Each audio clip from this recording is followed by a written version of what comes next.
오늘 우리가 읽은 본문 말씀을 가지고 직무유기라는 제목으로 함께 말씀을 나누고자 합니다. 이 여호수아서가 제가 말씀드렸죠. 12장까지는 막 가나안을 이제 정복하는 이야기고 13장부터는 이제 가나안을 정복하고 그 정착하는 가운데 기업을 분배받고 각 지파들이 이제 분배받은 기업 그 땅에 이제 사는 내용을 담고 있습니다. 사실 1장에서 12장까지 좀 재밌어요. 역사 이야기니까 막 정복도 하고 우리가 익숙한 이야기도 나오고. 근데 이제 13장부터는 제가 그때 말씀드린 것처럼 설교자도 힘들지만 사실 이 성경을 읽고 받는 분들도 어렵습니다. 왜냐하면 오늘 본문도 보면 여러 이제 지명들이 나와요. 뭐 야물레 족속의 경계, 베토른, 게셀. 사실 우리들하고 크게 상관없는 내용들이거든요. 만약에 제가 여러분들에게 여러분들이 알지 못하는 지역의 땅의 경계를 이야기한다. 그럼 어떻겠습니까? 뭐 우리가 잘 알고 있는 뭐 강남, 서초부터 시작해서 뭐 이렇게 하면 역시 한국의 가장 노른자 땅, 제일 집값 비싼 땅. 우리는 잘 알아요. 종로 그런 뭐 정치 1번 가고 뭐 다 압니다. 근데 만약에 제가 저만 알고 있는 성도님들 아실지 모르겠지만 아마 잘 모르실 거예요. 저만 알고 있는 저희 그 고향, 저희 부모님 고향, 뭐 진도, 뭐 이런데 말씀드리면 잘 모르시잖아요. 뭐 금정면, 연소리가 어떻고 영암이 어떻고 이러면 아마 무슨 얘기야 별로 관심이 없을 거예요. 그래서 참 이 16장도 우리가 읽을 때 물론 성경을 읽어야 되겠지만 사실 저는 이 그 땅의 경계에 대해서 지명에 대해서 뭐 크게 막 이렇게 신경 쓰지 말라고 권면해드리고 싶습니다. 왜냐하면 그거 신경 쓰면 성경 읽어지기 싫어. 정말 읽기 싫어. 이해도 안 되고 말도 어렵고 그 땅이 우리들은 무슨 상관일까? 그것보다도 이 땅을 통해서 하나님이 지금 어떻게 하는지 그리고 이 땅의 경계들을 알고 있으면 나중에 이제 그 뒤에 나오는 이제 왕정 시대나 이럴 때 분명히 이 땅의 경계들이 또 나오거든요. 그래서 그 정도로만 알고 계시고 세세한 것들은 기억하려고 무지 노력 안 하셔도 됩니다. 관심이 있다고 한다면 읽으셔도 돼요. 근데 굳이 스트레스 받으면서까지 그렇게 신경 쓸 필요는 없다라고 말씀드리겠습니다. 지난주 유다 지파의 기업 분배에 이어서 오늘 우리가 읽은 16장과 다음 주에 살펴볼 17장은 이제 요셉의 자손 므닷세 지파와 에브라임 지파의 기업 분배의 내용을 담고 있습니다. 오늘 우리가 읽은 16장에서 먼저 에브라임 지파의 기업 분배에 대해서 이야기하고 있는데 에브라임 지파는 사실 요셉의 둘째 아들입니다. 그러면 혈통적으로 따진다고 한다면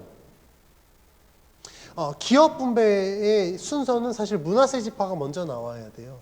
근데 지난주 유다 지파와 같이 에브라임 지파도 이 혈통의 순서를 뒤집어서 에브라임 지파가 먼저 나옵니다. 그 이유가 있는데요. 에브라임은 요셉의 둘째 아들로서 그 이름의 뜻은 풍성하다, 두 배로 열매 맺다라는 그 뜻을 갖고 있습니다. 요셉이 형들에 의해서 애굽으로 팔려가서 종의 신분이 되었지만 그가 하나님의 은혜로 말미암아 애굽에서 총리가 되고 그리고 이제 뭐 그 왕의 꿈을 해석하잖아요. 그래서 7년 그 대풍년 때 요셉이 이제 막 자신의 그런 모든 소유들을 다 풍족하게 모아둡니다. 그래서 그 하나님의 은혜에 감사함으로 이 에브라임의 이름을 하나님이 나에게 이렇게 풍성한 은혜를 주셨다라는 의미로 에브라임이라고 이름을 지은 겁니다. 우리가 성경을 읽을 때 그 성경 인물들의 이름에 굉장히 집중해야 되는데 그 이유는 그 인물의 이름대로 그의 인생이 사라지기 때문에 그렇습니다. 그러면 에브라임은 풍성한 은혜, 뭐 두 배로 열매 맺다 이런 뜻을 갖고 있으니까 에브라임의 삶은 당연히 풍성한 삶을 살게 되겠죠. 그래서 이 에브라임은 그 이름의 뜻대로 그의 후손들까지도 은혜를 받게 됩니다. 그래서 오늘 우리가 읽은 말씀에 나오는 이 에브라임 지파가 기업으로 받은 이 땅을 보면 사실 그 가나안에서 굉장히 노른자 땅이라고 할 수 있어요. 유다 지파도 그렇지만 에브라임 지파도 그 지난주에 나눠드린 그 지도를 보면 가나안의 중앙에 위치해 있습니다. 중앙이라 하면 중심이 되겠죠. 그러니까 좋은 땅이 되겠죠. 그래서 이 가나안의 노른자 땅이라 할 수 있을 정도로 굉장히 전략적 요충지인 곳을 기업으로 분배를 받습니다. 그 경계가 5절에서 8절까지 이제 쭉 기록이 됩니다. 에브라임이 가나안에서 이렇게 좋은 곳을 기업으로 받을 수 있었던 이유는 그들의 선조인 에브라임이 특별한 축복을 받았기 때문에 그렇습니다. 에브라임이 특별한 축복을 받은 내용은 창세기 48장에 기록되어 있는데 그 내용을 요약하면 다음과 같습니다.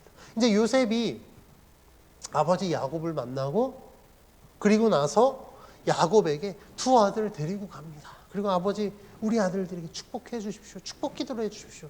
근데 그때 야곱이 이게 눈이 잘 안 보였거든요. 그래서 요셉이 친절하게 아버지 오른편에 므낫세를 앉히고 왼편에 에브라임이 앉혔어요. 그래서 그대로 손을 뻗어서 기도하면 므낫세에게는 대대적으로 내려오는 장자의 축복이 임하게 될 것이다 라는 계산하에 그렇게 합니다. 그런데 야곱이 이제 기도할 때 므낫세 에브라임이 있는데 야곱이 손을 이렇게 크로스해서 그러니까 엇갈려서 에브라임에게 오른손을 얹어서 기도하고 므낫세에게 왼손을 얹어서 기도하는 거예요. 그래서 요셉이 아버지에게 이야기합니다. 아버지 뭔가 좀 잘못됐습니다. 아버지 그냥 오른손 그대로 뻗으시면 첫째 므낫세고요. 왼손 그대로 뻗으시면 에브라임입니다. 라고 이야기를 합니다. 요셉이 이렇게 이야기하는 이유는 야곱이 지금 나이가 많아서 눈이 잘 안 보이니까 착각하셨나 보다 라고 이야기하는데 그렇게 말하고 있는 요셉에게 야곱은 다음과 같이 이야기합니다. 창세기 48장 19절인데 제가 봉독해 드립니다. 그의 아버지가 허락하지 아니하며 이르되 나도 안다 내 아들아 나도 안다 그도 한 족속이 되며 그도 크게 되려니와 그의 아우가 그보다 큰 자가 되고 그의 자손이 여러 민족을 이루리라 하고 아멘. 알고 일부러 그랬다는 거예요.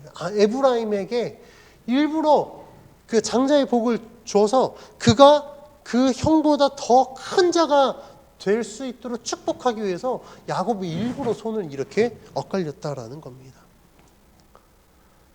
야곱이 에브라임을 이렇게 더 크게 축복한 이유가 야곱이 에브라임이 더 예뻐서였을까요? 아닙니다. 야곱이 요셉 굉장히 예뻐했잖아요. 왜냐하면 자기가 가장 사랑하는 라헬에게서 낳은 아들이니까. 그러면 야곱이 그렇게 요셉을 사랑했다고 한다면 그가 사랑하는 아들 요셉이 원하는 대로 므낫세를 더 축복해야 되는 게 맞아요. 그런데 야곱이 에브라임을 더 예뻐서라기보다 에브라임을 향한 하나님의 뜻을 야곱은 알았을 겁니다. 그래서 축복하는 가운데 하나님이 계획하신 대로 에브라임을 통하여서 하나님의 그 큰 축복이 임하도록 손을 엇갈려서 에브라임에게 복을 주셨다라는 거예요. 그러면 이 에브라임은 하나님으로부터 굉장히 특별한 은혜를 받은 자다라는 사실을 성경은 이야기하고 있습니다. 그래서 지난주 설교에서 유다 지파가 장자인 르우벤 지파보다 영적인 우월한 대우를 받을 수 있었던 이유는 그가 하나님 보시기에 바르게 행했기 때문이다라고 말씀드렸습니다. 그래서 하나님은 이런 혈통적인 그 질서보다 영적인 그 권위에 따라서 하나님 축복하시고 그들을 사용하신다라고 말씀드렸는데 오늘 말씀에 나오는 이 에브라임 지파도 그와 같은 맥락입니다. 분명히 므낫세의 아우였지만 하나님께서는 에브라임을 하나님 보시기에 바르게 여기셨고 그 에브라임에게 복을 주셔서 그의 형의 후손들이 므낫세 지파보다 더 우월하게 여기셨다라는 거예요. 그래서 에브라임 지파가 기업을 분배받는 내용이 므낫세보다 더 먼저 기록하게 됩니다. 그렇다고 한다면 성경은 왜 에브라임 지파의 기업 분배를 먼저 기록했을까?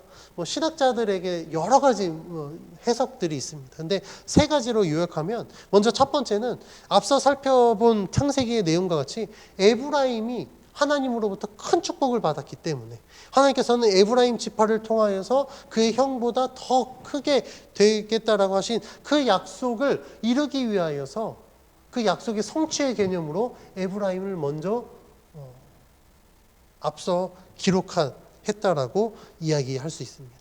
두 번째는요, 므낫세 지파는 우리가 성경에서 이야기할 때 므낫세는 늘 반지파다라고 이야기해요. 그래서 요단 동쪽에 자리 잡은 므낫세 지파냐, 아니면 요단을 건너서 서쪽에 자리 잡은 므낫세 지파냐를 우리가 구분하게 되는데, 므낫세 지파는 이미 절반이 요단의 동쪽인 동편을 르우벤 갓 지파와 함께 기업을 받았습니다. 물론 하나님께서 그들이 요단 동편을 기업받는 것을 허락하셨지만, 사실 궁극적으로 본다고 한다면 원래 하나님의 계획은 그들이 요단을 건너서 가나안 땅에 들어가 그곳에 정착하여 사는 것이 하나님의 계획이었습니다.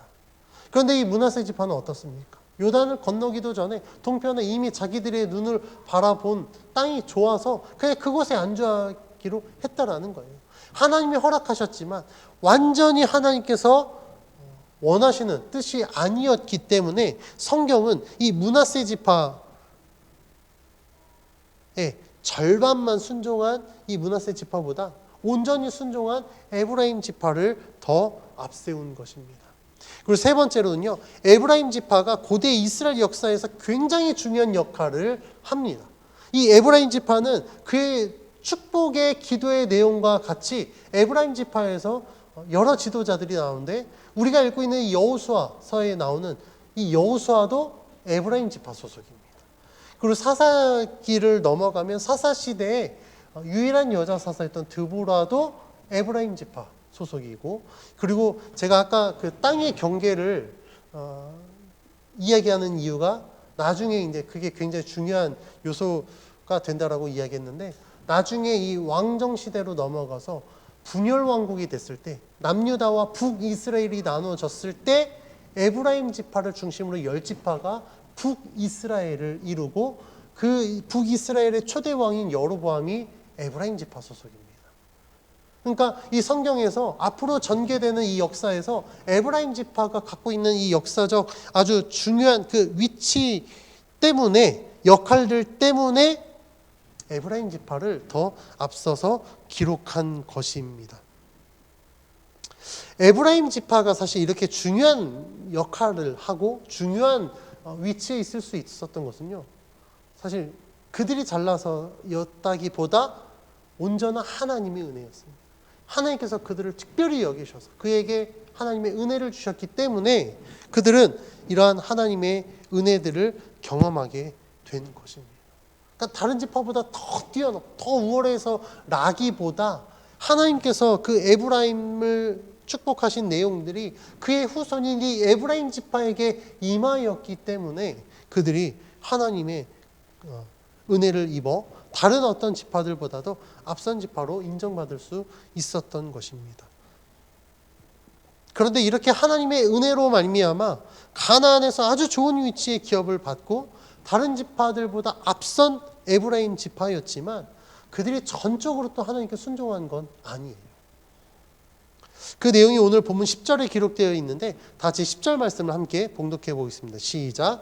그들이 게셀에 거주하는 가나안 족속을 쫓아내지 아니하였으므로 가나안 족속이 오늘까지 에브라임 가운데에 거주하며 노역하는 종이 되니라. 아멘. 지난주에 살펴본 유다 지파가 여부수 족속을 쫓아내지 않고 그들과 함께 지냈던 것처럼 에브라임 지파는 게셀에 거주하는 가나안 족속을 그대로 남겨둡니다. 근데 이것이 왜 문제가 된다고 그랬죠? 그 남겨둔 이방 족속들이 갖고 있는 이 이교도 문화가 이스라엘 백성들 안에 들어오면 하나님 백성으로서의 거룩성을 유지하기 힘들기 때문에 그렇습니다. 그래서 하나님께서는 전쟁을 할 때마다 늘 이스라엘 백성들에게 강조하셨죠. 우리가 지난주에 함께 살펴봤죠. 민수기 말씀에도 그렇고 신명기 말씀에서도 기록되어 있는 내용들.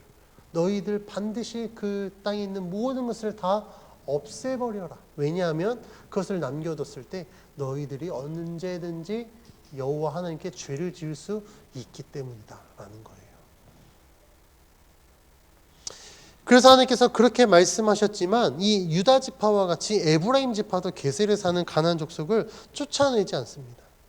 근데 유다 지파와 에브라임 지파 둘 다 똑같이 그 땅에 사는 족속을 남겨둔 결과는 같지만 사실 그들의 과정은 전혀 다릅니다. 지난주 살펴봤던 15장 63절 말씀에 보면 유다 지파가 여부수 족속을 쫓아내지 못했다라고 기록하고 있는데, 오늘 본문 16장 10절은요 에브라임 지파가 게셀에 거주하는 가나안 족속을 쫓아내지 않았다라고 기록합니다. 우리가 영어 성경에서도 보면 지난주 유다 지파는 여부수 족속을 쫓아내지 못했다라고 기록해요. 그러니까 뭐 그들의 능력이 안 됐는지 아니면 여부수 족속이 힘이 셌는지 뭐 그들의 성읍이 견고했는지 모르겠지만 어찌됐든 이 유다 지파의 능력으로서는 불가능한 일이었다라고 기록하고 있는 반면, 에브라임 지파는요 충분히 쫓아낼 수 있음에도 불구하고 하지 않았다라고 기록하고 있는 거예요. 왜 에브라임 지파가 게셀에 거주하는 사람을 쫓아내지 않았다라고 기록하냐면, 그 증거는 여호수아 12장 12절을 통해 알 수 있습니다. 여호수아 12장, 우리가 지난 시간에 살펴봤지만 12장에 보면 여호수아가 점령한 왕들의 목록이 쭉 나옵니다. 그래서 뭐 예루살렘 왕, 아도니 세덱부터 시작해서 뭐 쭉 나와요. 그 중에 12절에 보면 여호수아가 멸한 그 땅의 왕의 이름 중에 게셀 왕이 등장합니다. 그러니까 이미 이전에 여호수아가 게셀의 왕을 이미 진멸했어요. 그러면 게셀에 사는 이 족속들은요 이스라엘 백성들과 전쟁할 수 있는 사실 능력을 이미 상실한 상태입니다. 왜냐하면 왕이 이미 없어졌으니까. 왕이 없어졌다는 건 단순히 그들의 지도자가 없어졌다는 것이 아니라 그들의 모든 뭐 군사력부터 시작해서 모든 권한들이 다 상실되었음을 의미하거든요. 그러니까 얼마나 쉽습니까? 그냥 야 나가 라고 하면 그냥 나갈 수 있는 거예요. 쫓아낼 수 있는 거예요. 그런데 에브라임 지파는 그렇게 하지 않았다라는 겁니다. 그러면 왜 에브라임 지파는 이들을 쫓아내지 않았을까? 사실 성경이 명확하게 기록되지 않아서 정확한 이유는 잘 모르겠습니다. 근데 좀 성경의 내용들을 유추해 보면 에브라임 지파가 좀 욕심이 있었던 것 같아요. 우리가 다음 주에 이제 17장 나머지 내용을 살펴보면 에브라임 지파의 욕심이 좀 나오거든요. 게셀 왕이 이미 여호수아 손에 멸망했고 그 땅에 거주하는 가나안 족속은 이미 모든 힘을 다 잃은 상태였습니다. 그러니까 쫓아내기만 하면 되는데 에브라임 지파는요 거주하며 살아가면서 이제 그 땅을 이제 읽어야 될 거 아니에요. 성읍도 뭐 다시 지어야 되고 뭐 해야 되지 않겠습니까? 그렇게 하려면 뭐가 필요할까요? 힘이 필요했어요. 일꾼이 필요했어요. 그러니까 에브라임 지파가 딱 보니까 이 사람들 어차피 왕도 없고 힘도 없는데 인도적 차원에서 다 죽이고 없애는 것보다, 쫓아내는 것보다 우리가 그들을 품자. 마치 요즘에 아프가니스탄 탈레반 점령으로 인해서 지금 난민 문제가 굉장히 힘들잖아요. 어렵잖아요. 우리나라가 이제 뭐 특별 공로를 인정해서 이제 아프가니스탄 우리 한국 정부를 도왔던 사람들을 이제 인도적 차원에서 데리고 온 것처럼 얼마나 아름답습니까? 하나님은 사랑이시니까 인도적 차원에서 이 땅의 족속들 밀어내지 않고 그래 우리가 살게 해줄게. 대신 너희들의 주권은 없어. 주권은 우리들에게 있어. 그런데 우리를 너희가 도와주고 하면 우리가 너희 목숨은 살려줄게. 얼마나 아름다운 이야기입니까? 굉장히 아름다운 이야기예요. 경제적 논리로도 얼마나 좋습니까? 에브라임 지파들이 아마 자신들이 애굽에서 노예 생활했던 그 서러움도 또 있지 않았을까 싶어요. 우리가 그렇게 애굽에서 노역했는데 이제 우리도 좀 누려야 되지 않겠어?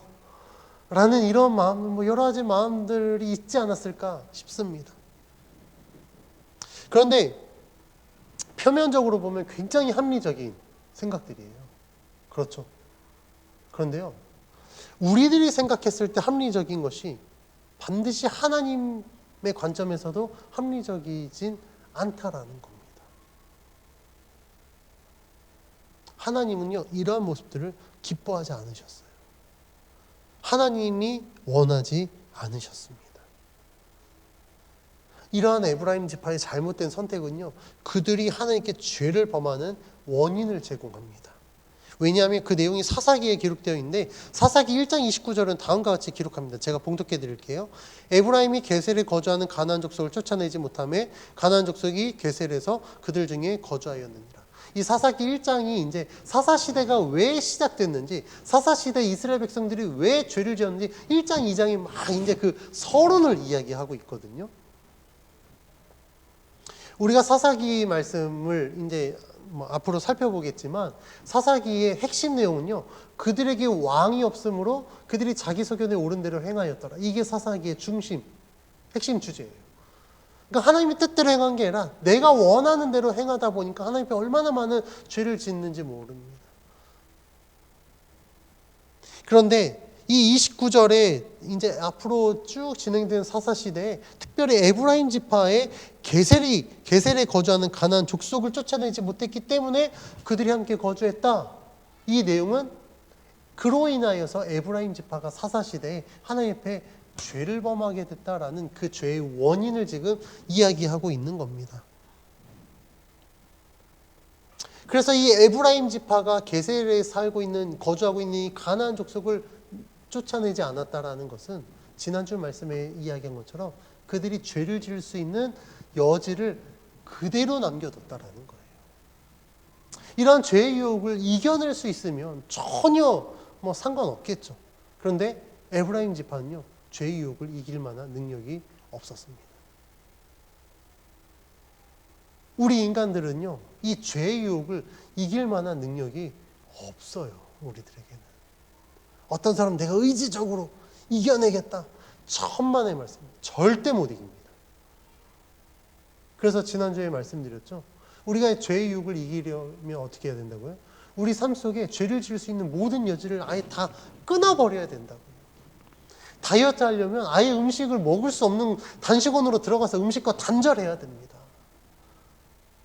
금연 프로그램, 금주 프로그램 하면요, 술, 담배 아예 그냥 쳐다도 안 봐요. 그래서 알코올 중독자들 치료하는 거 보면요, 아예 그냥 술을 보이지도 않게 냅둡니다. 어떤 데는, 어떤 단식원은 초능력을 하기 위해서 먹을 거를 그 쇠사슬을 놔두고 그 안에다 먹을 것도 닿을 수 없는 곳에 둔다고 하지만 천만의 말씀이에요. 그럼 우리가 삶에서 우리의 죄를 끊기 위해서 어떻게 해야 된다고요? 죄의 모든 여지를 다 없애버려야 된다고요. 그런데 에브라임 지파는 지금 그렇게 못했다라는 겁니다. 그 결과는 사사기 말씀에 나온 것처럼 그들이 그로 인해서 하나님 앞에 죄를 짓게 됩니다. 오늘 말씀에 보면 에브라임 지파는 분명히 하나님 앞에 특별한 은혜를 받은 자들이었습니다. 하나님의 축복으로 말미암아 하나님의 은혜를 받은 자들이었어요. 그런데 이 에브라임 지파는요, 하나님 앞에 온전히 순종하지 못하고 이제 불순종의 또 죄를 짓게 됩니다. 그들의 불순종은 곧 그들의 그 모든 죄를 지을 수 있는 여지를 지금 남겨둔 것이거든요. 그런데 이러한 문제는요, 사실 에브라임 지파만의 문제가 아니라 우리 모두의 문제이기도 합니다. 우리의 삶에서도 이 에브라임 지파와 같은 모습이 발견될 것입니다. 우리가 하나님의 구원받은 백성으로서 하나님 앞에 온전한 삶을 살아야 되지만 여전히 옛사람의 모습에 안주하고 있는 우리들의 모습을 발견하게 됩니다. 지난주 설교에서 이야기한 것 같이 우리가 하나님께서 우리에게 죄를 지을 만한 모든 여지를 다 없애버려라 라고 말씀하셨음에도 불구하고 여전히 죄를 지을 수 있는 모든 여지를 남겨둔 채 우리는 그것을 합리화한다라는 거예요.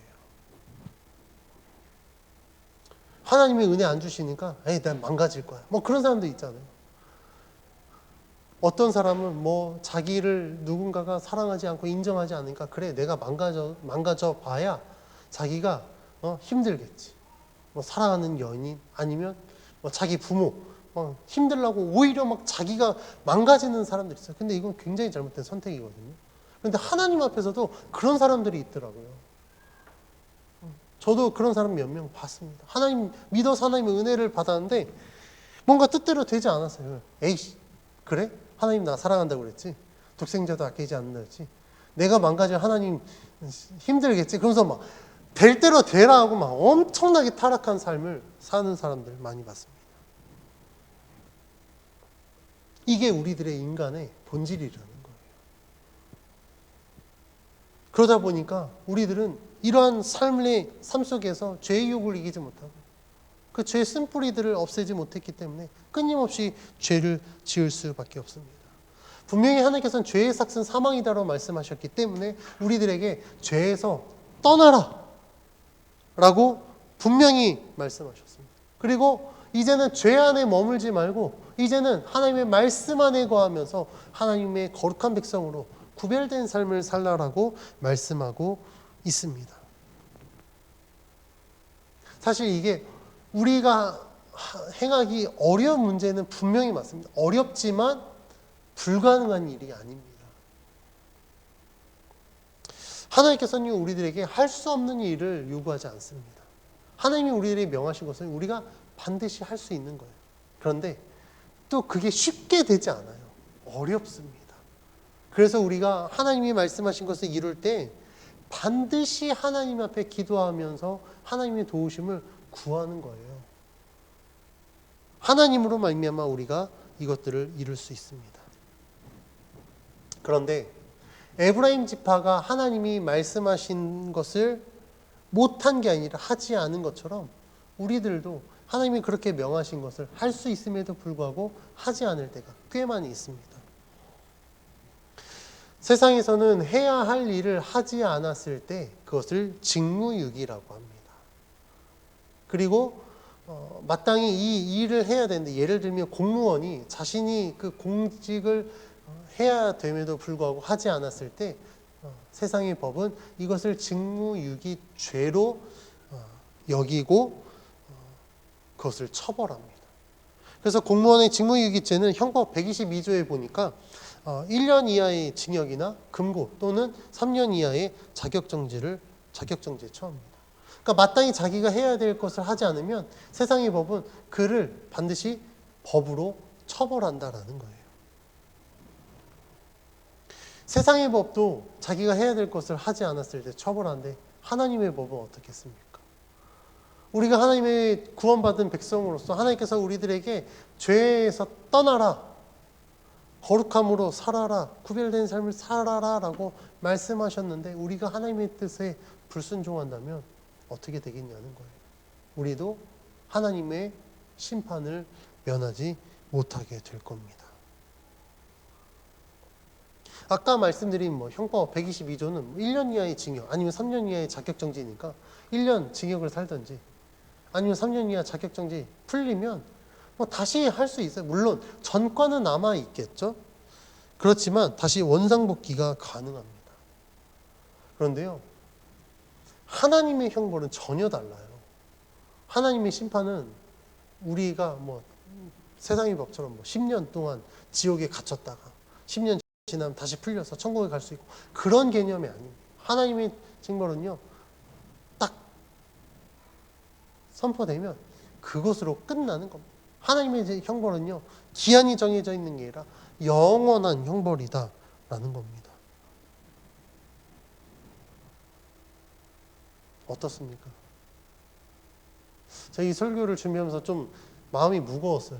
아침에 그래도 좀 기대함으로 오셨을 텐데 갑자기 막 형벌 이야기하고 지옥 이야기하면 우리 성도님들 얼굴이 굉장히 무거워질 텐데 그렇습니다. 그런데 이게 성경이 우리들에게 말씀하고 있는 진리예요.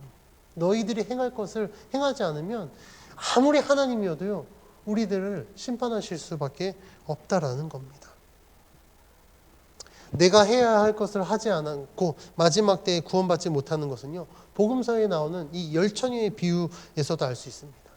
이 열처녀의 비유에서 기름과 등불을 모든 신부들이 다 준비하죠. 근데 지혜로운 5처녀와 미련한 5처녀는 전혀 다릅니다. 지혜로운 5처녀는 충분한 기름을 준비하지만 미련한 5처녀는요 그냥 적당히 기름을 준비해요. 근데 그 결과 어떻습니까? 신랑이 예상보다 늦게 오거든요. 지금 미련한 5처녀는 지금 발에 불이 떨어졌어요. 지금 곧 등불이 꺼질 것 같아요. 등불이 꺼지면 절대 신랑을 맞이할 수 없습니다. 그러니까 옆에 야 우리 좀 기름 좀 꺼줘라. 우리가 나중에 갚을게. 지혜로운 다섯 처녀가 뭐라고 이야기합니까? 아니야. 야, 우리 등불 밝기에도 충분하지 않아. 그러니까 요 근처라도 한번 가봐라. 살 수 있지 않을까? 이들의 결과 어떻습니까? 신랑이 왔을 때 미련한 다섯 처녀는요, 등불을 밝히지 못해서 혼인잔치에 들어가지 못합니다. 그러니까 신부가 되기 위해서 준비했지만 정작 신부는 되지 못했다라는 거예요. 왜요? 충분한 기름을 준비해야 될 신부로서의 직무를 유기했기 때문에 그렇습니다. 이 말씀이 우리들에게 주는 의미는 무엇입니까? 우리가 구원받은 백성, 사실 우리는 구원받기로 된 백성입니다. 하나님의 구원은요, 마지막 때에 이제 완성이 되는 거거든요. 그런데 우리가 구원 이미 확증됐어. 우리가 어떻게 해도 우리는 구원받을 거야. 마치 저기 구원파가 이야기하는 잘못된 구원론처럼 구원이 딱 확증이 되면 뭐 개판으로 살아도 하나님 반드시 구원할 거야 라고 이야기합니다. 제가 어렸을 때 그런 설교 들었거든요. 부끄러운 구원이 있다. 그런데 성경 어디에 봐도요, 부끄러운 구원은 없습니다. 정말 가까스로 하나님이 다 이게 구원해서 천국에 갔더니 남들 다 면류관 쓰고 있는데 나는 개털모자 쓰고 있다. 여러분들 생각해 보십시오. 평생 살아야 될 천국에 개털모자 쓰고 평생 산다고 생각해 보십시오. 얼마나 창피합니까? 그러느니 그냥 지옥 가는 게 낫지 않을까요? 아닌가? 부끄러워도 그냥 천국이 나을까요? 이 땅에서도 흙수저로 살았는데 천국 가서도 흙수저로 산다고 생각해 보십시오. 얼마나 억울합니까? 저는 억울하더라고요. 그런데 부끄러운 구원은 없습니다. 구원은요, 영광스러운 거예요. 부끄러움은 없습니다. 그러면 우리들이 준비되지 않으면, 그러니까 구원받기로 예정된 자들이지만 우리가 정말 믿음으로 준비되지 않으면 하나님의 심판대 앞에 섰을 때 구원이 완성되지 못한다라는 거예요. 그래서 이 열처녀의 비유와 같이 하나님께서 우리들에게 구원에 합당한 삶을 살라라고 명하십니다. 하나님께서 우리에게 말씀하신 것은요, 우리가 그리스도인으로서 우리에게 선택이 아니라 우리가 반드시 행해야 될 책임이라는 거예요. 사명이라는 겁니다. 그래서 하나님께서는 우리에게 영과 진리로 예배하라고 명하셨으면 예배는 우리들에게 선택이 아니라 반드시 우리가 행해야 될 사명이에요. 그래서 우리가 어떻습니까? 하나님 앞에 영과 진리로 예배하는 겁니다. 우리의 몸을 거룩한 산제물로 드리라라고 하면 이것이 성도가 드려야 될 영적 예배다라고 이야기하면 우리가 그렇게 우리의 몸을 구별하여서 또 우리의 삶을 구별하여서 하나님 앞에 예배를 드리는 겁니다. 하나님이 쉬지 말고 기도하라고 말씀하시면 쉬지 않고 기도하는 게 우리들의 사명인 거예요. 시험에 들지 않게 깨어 기도하라라고 기도하면 그냥 쿨쿨 자고 게을러서 이렇게 사는 것이 아니라 정말 내가 우는 사자와 같이 삼킬 자를 찾고 있는 저 사단의 먹이가 되지 않기 위해서 늘 깨어서 기도하는 것이 선택이 아니라 우리들의 사명이라는 겁니다. 너희가 서로 사랑하라라고 말씀하셨습니다. 그러면 우리는 서로 사랑해야 되는 게 맞는 거예요. 그런데 하나님께서 이렇게 말씀하셨는데 우리가 예배하지 않고 기도하지 않고 사랑하지 않고 하나님의 말씀대로 살아가지 않으면서 하나님의 구원을 기대하는 것은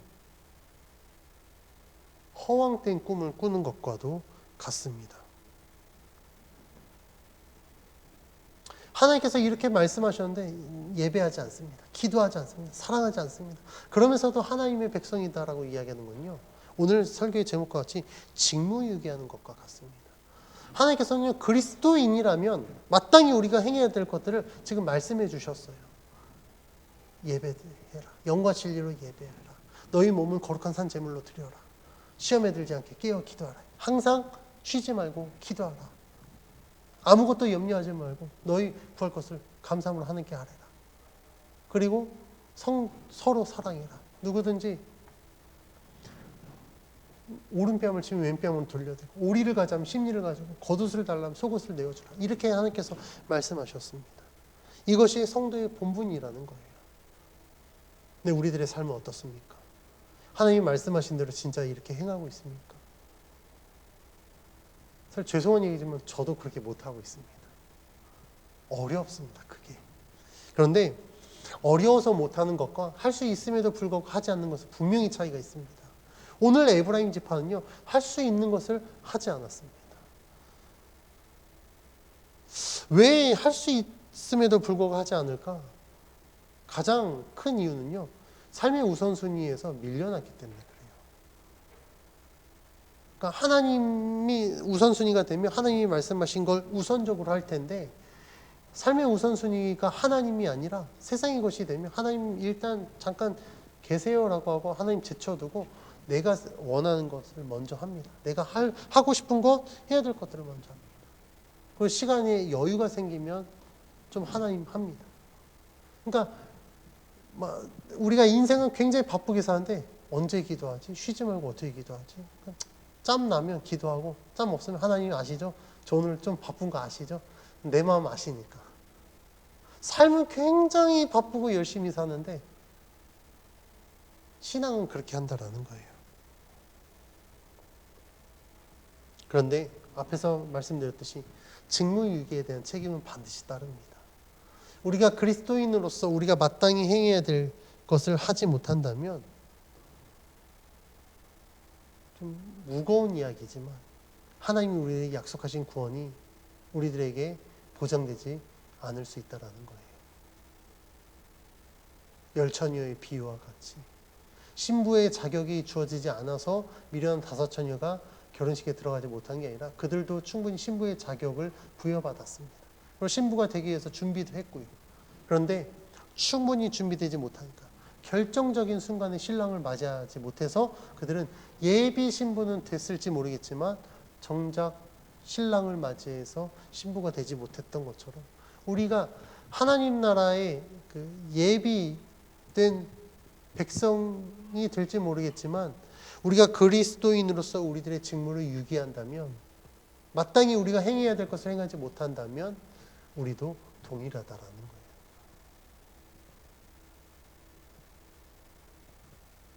좀 더 이해가 쉽게 설명을 드리자면 부동산이 가장 큰 이슈니까 아파트 청약을 하잖아요. 당첨됐습니다.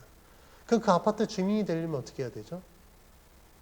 잔금을 치르고 실제 그 아파트로 입주해야 비로소 아파트 주민이 되는 거예요. 청약권 갖고 있다고 해서 아파트 주민이 될 수 없습니다. 그러니까 저는 늘 이렇게 설명해요. 우리는 하나님 나라의 청약권을 가진 자다. 그러니까 청약권 갖고 있어요. 아파트 들어갈 수 있는 자격이 됐습니다. 그런데 실제로 우리가 하나님 나라의 백성이 되려면 이 청약권을 가지고 이제 또 값도 지불하고 그렇게 해서 실제적으로 입주해서 그 안에 들어가서 살아야 우리 하나님 나라의 백성이 될 수 있는 겁니다. 어떤 사람은요, 이 청약권을 갖고 마치 내가 아파트 안에 들어가서 실제로 입주해서 사는 것처럼 그렇게 착각하는 사람이 있어요. 그런데 성경은 그렇게 이야기하지 않습니다. 우리는 에브라임 지파와 같이 분명히 하나님께 큰 은혜를 받은 자들입니다. 하나님께서 우리들에게 얼마나 큰 은혜를 주셨습니까? 얼마나 특별한 은혜를 주셨냐는 거예요. 우리가 자격이 있어서 하나님의 백성 된 게 절대 아닙니다. 자격이 없지만 하나님은 오직 하나님의 그 은혜로 말미암아 우리들에게 복음을 주셨고 그 복음을 내가 믿겠다라고 예수 그리스도를 영접했을 때 하나님 비로소 우리를 의인으로 인정해 주셨습니다. 그리고 천국에 갈 수 있는 자격도 허락해 주셨습니다. 그런데 우리는 어떻습니까? 이렇게 하나님의 큰 은혜를 받았음에도 불구하고 그리스도인으로서 우리들이 마땅히 살아야 될 삶을 살지 못하는 게 우리들의 현실입니다. 참으로 안타까운 일이에요. 그러나